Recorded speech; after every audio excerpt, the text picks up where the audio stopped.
ஒரு ஊரில் ஒரு ஏழை விவசாயி இருந்தார். அவருக்கு போட்டுக்கிறதுக்கு நல்ல ட்ரெஸ்ஸு இல்லாமல், சாப்பிட்றதுக்கு நல்ல சாப்பாடு இல்லாமல், மழை பெஞ்சதுன்னா நனையாமல் இருக்கிறதுக்கு ஒரு வீடு கூட இல்லாமல் ரொம்பவே கஷ்டப்பட்டுட்டு இருந்தாராம். அப்போ ஒரு நாள் அந்த விவசாயி ஒரு சந்தைக்கு போனாராம். அங்கே ஒரு வியாபாரி கோழிகளை வித்துட்டு இருந்தாராம். அதை பார்க்கும்போது விவசாயிக்கு, நாமளும் கோழி வாங்கி வளர்க்கலாமே, அது மூலமாக நமக்கு ஏதாவது ஒரு வருமானம் கிடைச்சா நல்லா இருக்குமே அப்படின்னு யோசித்து 2 கோழிகளை வாங்கினாராம். அதை சந்தோஷமாக வீட்டுக்கு எடுத்துகிட்டு போய் பத்திரமா வளர்க்க ஆரம்பித்தாராம். கொஞ்சம் நாட்கள் போக போக அந்த கோழிகளும் நல்லா வளர்ந்து முட்டையிட ஆரம்பித்து, அப்புறம் அந்த முட்டையிலேருந்து கோழி குஞ்சுகள் வந்து ஒரு கோழி பண்ணையை உருவாக்குற அளவுக்கு அந்த விவசாயி படிப்படியாக முன்னேற ஆரம்பித்தாராம். இப்படியே நல்லா போயிட்டுருக்கும்போது ஒரு நாள் அவர் வழக்கம் போல் அந்த கோழி பண்ணைக்கு வந்து அந்த கோழிகளோட முட்டைகளை எடுத்துகிட்டு இருந்தார். அதில் ஒரு முட்டை மட்டும் மஞ்சள் நிறத்தில் அந்த சூரிய ஒளி கதிர்கள் படும்போது மினுமினுப்பாக ஒளிர ஆரம்பித்ததான். அதை பார்த்த விவசாயிக்கு ரொம்ப ஆச்சரியமாக இருந்ததாம். என்னடா இது, நம்ம ஒவ்வொரு நாளும் தான் இந்த முட்டைகளை எடுக்க வரோம், ஆனால் ஒரு முறை கூட இந்த முட்டைகள் இந்த மாதிரி மின்னுனது இல்லையே, என்னவா இருக்கும் அப்படின்னு யோசிச்சாராம். ஸோ ரொம்ப பக்கத்தில் போய் அந்த முட்டையை தன்னோட கைகளில் எடுத்து பார்த்தார். பார்த்த விவசாயிக்கு சந்தோஷம் தாங்க முடியலையாம். ஏன்னா அவர் கையில் வச்சிருந்தது ஒரு தங்க முட்டை. வெறும் முட்டைகளை மட்டுமே எடுத்துகிட்டு இருந்த விவசாயிக்கு தன்னோட பண்ணைகளில் இருந்து ஒரு தங்க முட்டை கிடைக்கவும் அவ்வளோ சந்தோஷமாக இருந்ததாம். ஸோ அந்த விவசாயி அந்த முட்டையை எடுத்துகிட்டு போய் தன்னோட குடும்பத்துக்கிட்ட காட்டி ரொம்பவே சந்தோஷப்பட்டு அதை பத்திரமாகவும் வச்சிட்டு இருந்தாராம். அப்புறம் அடுத்த நாள் மறுபடியும் அதே பண்ணைக்கு முட்டைகளை எடுக்க போனார்.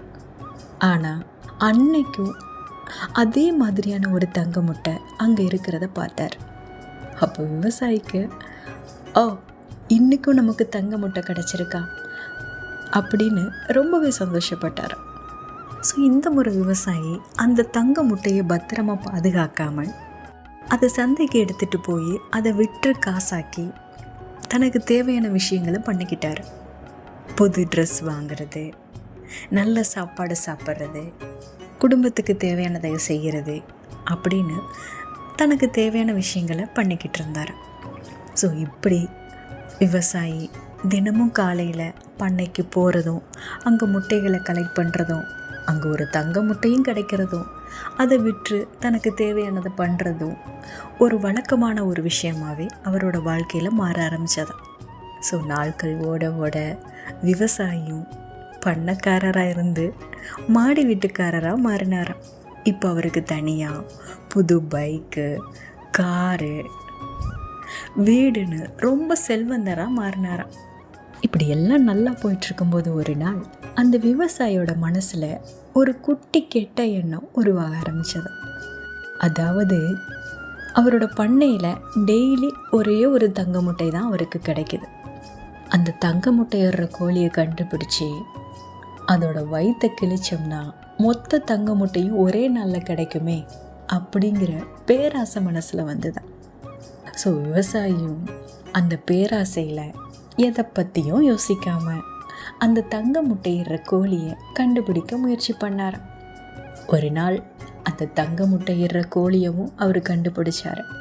கண்டுபிடிச்ச மறுநாள் அந்த கோழியை பிடிச்சு கொண்டு வந்து அந்த கோழியை கொன்று அதோட வயிற்றை கிழிச்சு அந்த முட்டைகளை எடுக்கலான்னு ஆர்வமாக பார்த்தார். அதில் தங்க முட்டை இருக்குமா? எஸ், சரியாக சொன்னீங்க. அந்த கோழியோட வயிற்றுக்குள்ளே அன்னைக்கு போட இருந்த ஒரே ஒரு தங்க முட்டை மட்டும்தான் இருந்ததாம். வேற எந்த முட்டைகளும் இல்லையா.